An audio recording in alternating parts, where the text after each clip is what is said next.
পাকা আম দিয়ে মুড়ি মাখা, যা ছোট বড় সকলে মজা করে খেতে পারবে। হাই এভরিওয়ান, শাহনাজ কিচেনে সবাইকে স্বাগতম জানাচ্ছি নতুন আরও একটি রেসিপি দেখার জন্য।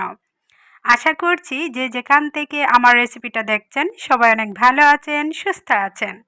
খুবই পুষ্টিকর এবং মজাদার একটি রেসিপি, যে সকাল বা বিকালের নাস্তা হিসাবে পারফেক্ট একটি মজা নাস্তা হবে। তাই স্কিপ না করে সম্পূর্ণ ভিডিওর সাথে থাকবেন। ঝামেলাবিহীন মজাদার একটি রেসিপি, যা ঝটপটি তৈরি করে মজা করে খেতে পারবেন। সকালেও খেলে অনেকক্ষণ পেট ভরা থাকবে, আবার বিকালে খেলেও মনে অনেক শান্তি পাবেন, কারণ খুবই মজার একটি রেসিপি।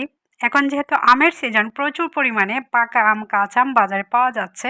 আমের রস কীভাবে সংরক্ষণ করতে পারবেন সারা বছরের জন্য ডিপ ফ্রিজে, সেই টিপস কিন্তু আমার চ্যানেলে দেওয়া আছে, চাইলে দেখে নিতে পারেন। আজকে আমি রসটাকে ব্লেন্ড করেও দেখাচ্ছি। ব্লেন্ড করা থাকলে তো আরও সুবিধা হবে। নর্মাল ফ্রিজে 2 দিনের জন্য রাখতে পারবেন রস করে, আর ডিপ ফ্রিজে আপনি দীর্ঘদিনের জন্য সংরক্ষণ করে রাখতে পারবেন। 2টি আম নিয়েছি, 2টি আম আমি এরকম চাক করে কেটে নিয়েছি। আর এখন চামচের সাহায্যে আমি ভিতরে যে কিসাটায় সেটা বের করে নিব। আলাদা ছুলিও ছোটো ছোটো করে কেটেও আপনি নিতে পারবেন, আমার যেভাবে সুবিধা মনে হচ্ছে সেভাবে নিয়ে নিচ্ছি। পাকা আম খেতে পছন্দ করি না এমন মানুষ খুব কমই পাওয়া যাবে। ছোট থেকে বড় সকলেই কিন্তু আম খেতে আমরা ভালোবাসি। আমে প্রচুর পরিমাণে পুষ্টি উপাদান আছে, যা মানবদেহের জন্য অনেক অনেক সাহায্য করে। তাই সকলের পর্যাপ্ত পরিমাণে আম খাওয়া দরকার। প্রচুর মিষ্টি থাকলে ডায়াবেটিস রোগীরা কম খাবেন। আর টক মিষ্টি যদি হয়ে থাকে আপনি খেতে পারেন, শরীরের জন্য দুটাই কিন্তু অনেক উপকার করে। টক আম যেরকম উপকার, তেমনি মিষ্টি আমও উপকার আছে। সবগুলি দেখুন নিয়ে নিয়েছি, আর বয়লাটা চিপে রসটাকে আলাদা করে নিচ্ছি। এখন হালকা একটু মধ্যে নিয়ে তারপর ব্লেন্ডারে ব্লেন্ড করে নিচ্ছি। ব্লেন্ড করার সময় সামান্য একটু পানি দিবেন, তাহলে তাড়াতাড়ি ব্লেন্ড হবে। সামান্য একটু পানি দিয়ে ব্লেন্ড করে নিয়েছি। দেখুন অনেকটাই কিন্তু ঘনত্ব আছে। 2টি আম যেহেতু নিয়েছে আপনি কম বেশি করে নিতে পারবেন, আর এরকম রস আপনি সংরক্ষণ করে রাখতেও পারবেন।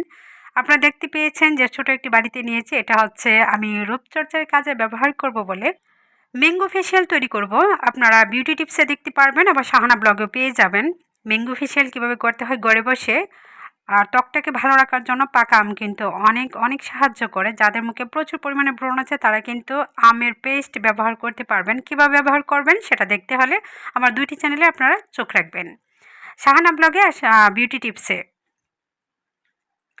এখন আমের রসটার মধ্যে দিয়ে দিচ্ছি স্বাদ মতো লবণ।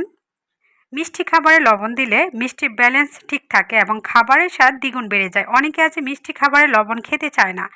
লবণ অনেক উপকার মানবদেহের জন্য। সামান্য একটু লবণ খেলে এতে কোনো ক্ষতি হবে না। মিষ্টির কড়া ভাবটা আরও বেশি আসে আপনি যদি লবণ দেন।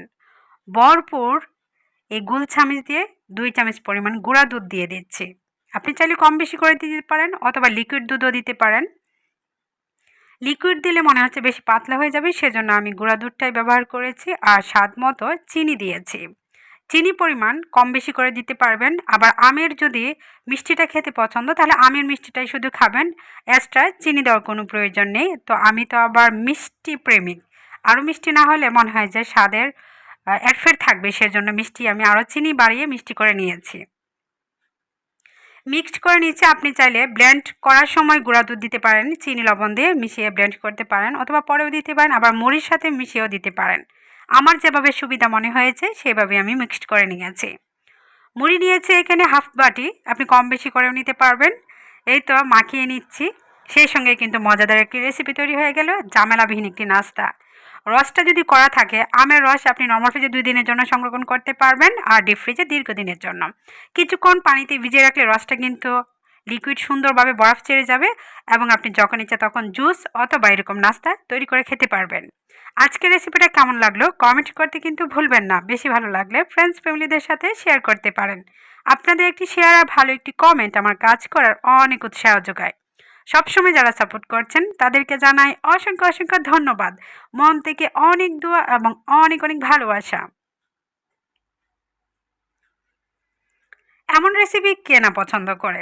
খুবই সুস্বাদু, খুবই লোভনীয়, এবং মানবদেহের জন্য অনেক অনেক প্রয়োজনীয় এবং পুষ্টি যোগান দেয়, যা ক্ষুধা অনেকক্ষণ কমিয়ে রাখতে পারে। আজকের মতো বিদায়, নতুন কোনো রেসিপিতে আবারও দেখা হবে। সবাই সুস্থ থাকবেন। আল্লাহ হাফেজ।